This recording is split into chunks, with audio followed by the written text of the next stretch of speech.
Arsenal 1, Brighton and Hove Albion 1. Kai Havertz's opener cancelled out by João Pedro. Both teams end with a point. Both teams undefeated. Both teams with 2 wins and a draw. But obviously, as the cliche says, this was definitely a game of 2 halves, as Declan Rice's second yellow card meant that Arsenal were playing with 10 men right after the 49th minute. Here to discuss the point and the result is Janusz Michallik, Luis Miguel Echegaray, ESPN FC. Janusz, we're going to get straight into it. Declan Rice's second booking in the 49th minute. Nobody could unjustify the first one. That was definitely a yellow. But the second yellow, was it the right decision? It's an absolute disaster. I hate it. I mean, it was a decent game up until that point. Obviously, Arsenal, one of the favorites to win the Premier League. Look, I mean, it's a nitpicking at the highest order. I don't even know how to explain it, because it's an absolute disaster for the Premier League, for everybody that loves the game. There's absolutely nothing wrong with that game. Barely touching the ball. In fact, I think Joe Veltman fouled him as well. So, I look at that game and I think we were cheated. I mean, we were absolutely cheated in this game.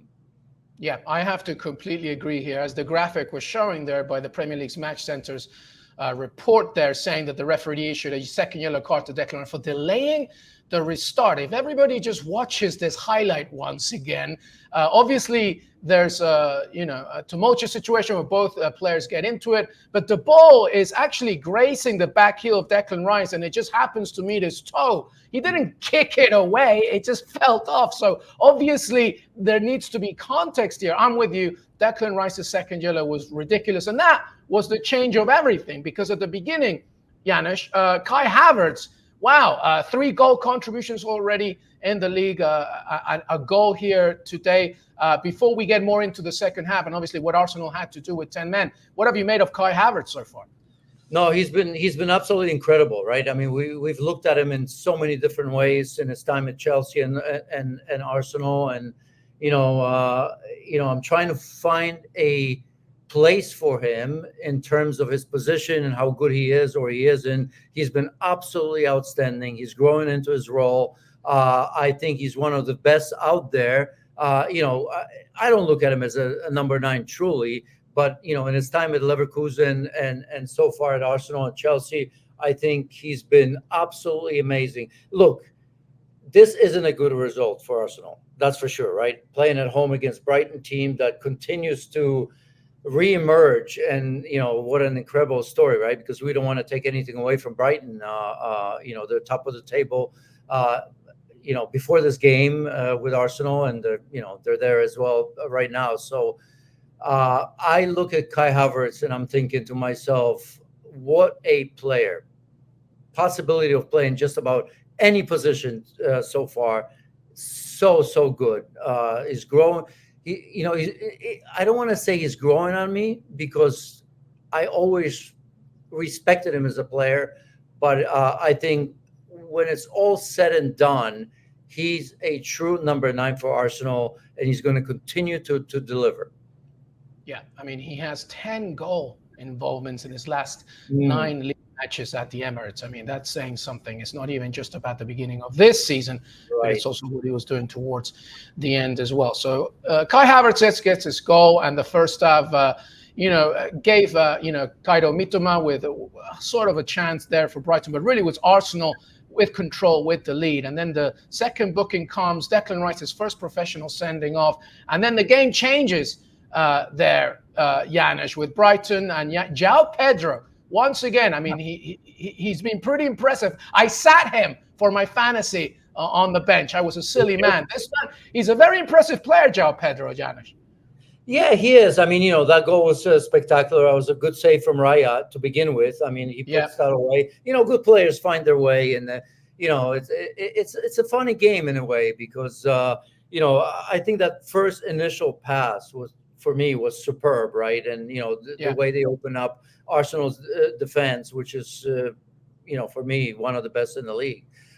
So you got to give it to him. The window's shut. João Pedro was one of those players that I suppose was on the menu for just about everybody. Brighton somehow kept him, and you know, I mean, Brighton are going to go away. Arsenal aren't. The gauntlet has been thrown, I suppose, by Arsenal and Manchester City. This is the first blink. But even today, with 10 men, I apologize that I'm coming back to Arsenal, but to me, still, dare I say, champions in waiting. What do you think? Okay, so you're sticking to that. I mean, listen, here's the thing.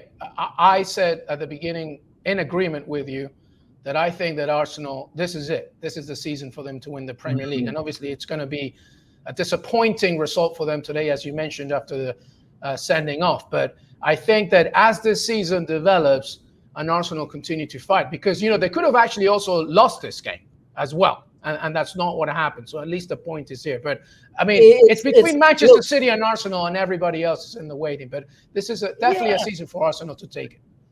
Yeah, it's criminal. I mean, decision, even after that, if you remember, Havertz and Saka, pretty good chances within 2-3 minutes. Yeah, that great cross from Havertz to Saka. That's right. Yeah. That to me is where the laws of the game are criminal, right? We're going to sit here. I've been on Twitter, I've put it out there, is this a second yellow card? And of course, as you know, on social media, people would push back. He should have known better, this or that. This is absolutely criminal. There is nothing that he should have known.